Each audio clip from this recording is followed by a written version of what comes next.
We are living, hey, single.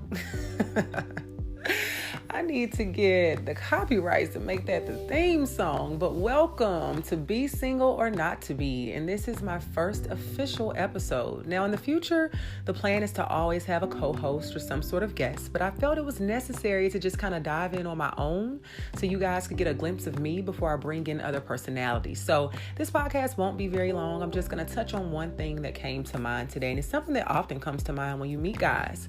And as a single woman, what is one common question that we get from guys when we meet them and they find out we're single? Why are you single? You must be crazy. Or why are you single? What's wrong with you? Why are you single? What you do?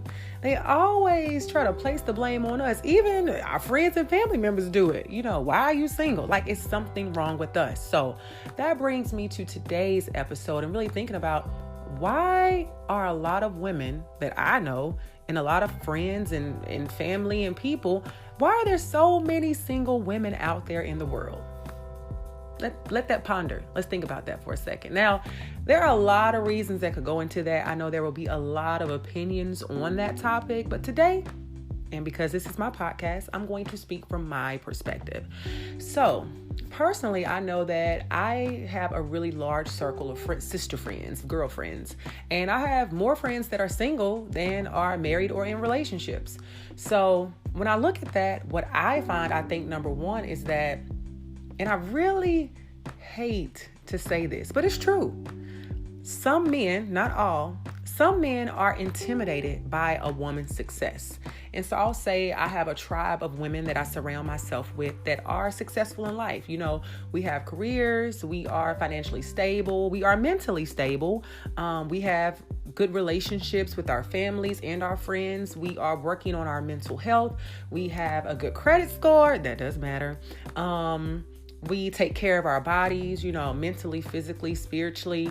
We are doing the right things. And what happens, I would say in my experience, and of course, some of my friends' experiences, is that we meet guys who initially we may have some sort of attraction there. It may just be physical, or, you add on to that, it may be the conversation. But after you spend some time with that person, you find out that you and that guy are not on the same wavelength. So I think that when a guy encounters a woman who, quote unquote, may be doing better than him in life, it can be intimidating.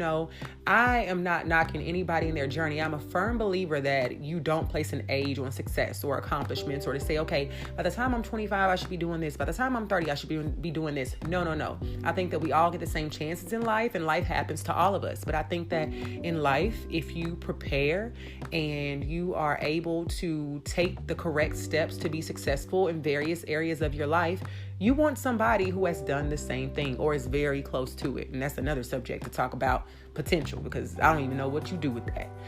But I think that you encounter men who are intimidated by some women's success. And so that leads me to the next thing. So number one, I think men get intimidated by successful women if they are not as successful as that woman. And that leads me to the next one.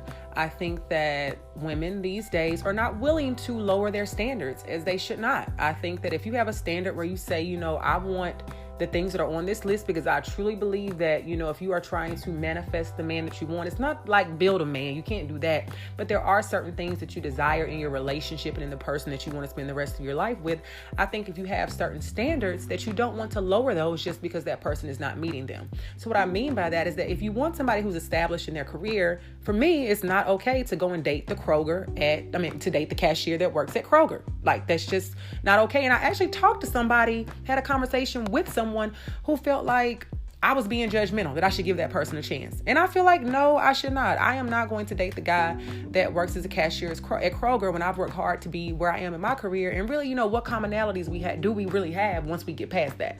So I think that women are not willing to lower their standards. I think that if you are a person, like I just touched on, that has worked hard to be at a certain place, and you have certain requirements, certain non-negotiables, because every woman out there should have non-negotiables, and men too. You should have a list of at least 5 non-negotiables. These are hard stops. You don't meet this requirement, or you're not like 98% loading, there's nothing I can do with you, brother. So I think that that's the next thing. Women are not willing to lower their standards. The next thing is women have become more clear about what it is they want and need in a relationship. And so that's connected to standards. I think if we look at the examples we had before us, we saw our parents or grandparents sometimes stay in a relationship that was not very healthy because they had to. They couldn't afford to be on their own. But women these days, we have the ability to be independent. So we know what it is that we want as far as standards, but we also know that we are not going to settle for what we know we are worth. So when it comes to the value that you have as a woman, not saying that, oh, well, John is not treating me right, or John is not doing this, I'm just going to stick around for the sake of being in a relationship.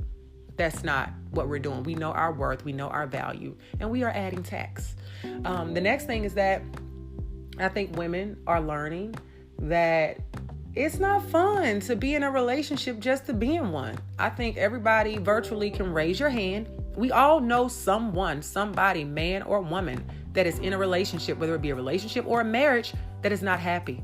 And they are there just for the sake of saying, I have a man or I have a woman.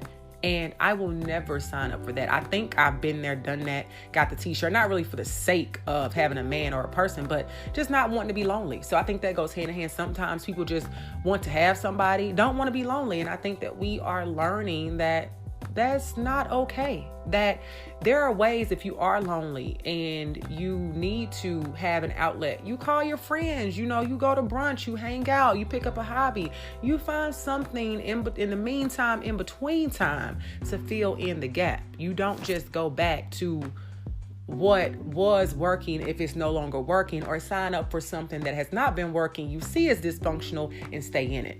So again, I said I wasn't going to keep y'all long. This is a subject that I know I'm going to revisit with my co-host that I'm going to have on. I'm going to have many, many guests on, and we're going to dive into it. But the reason I think so many women are single are for the reasons that I just named.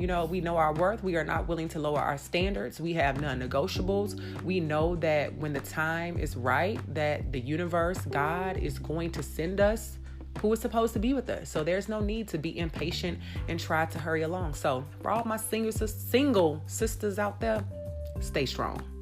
And thank you for listening. Talk to you guys later.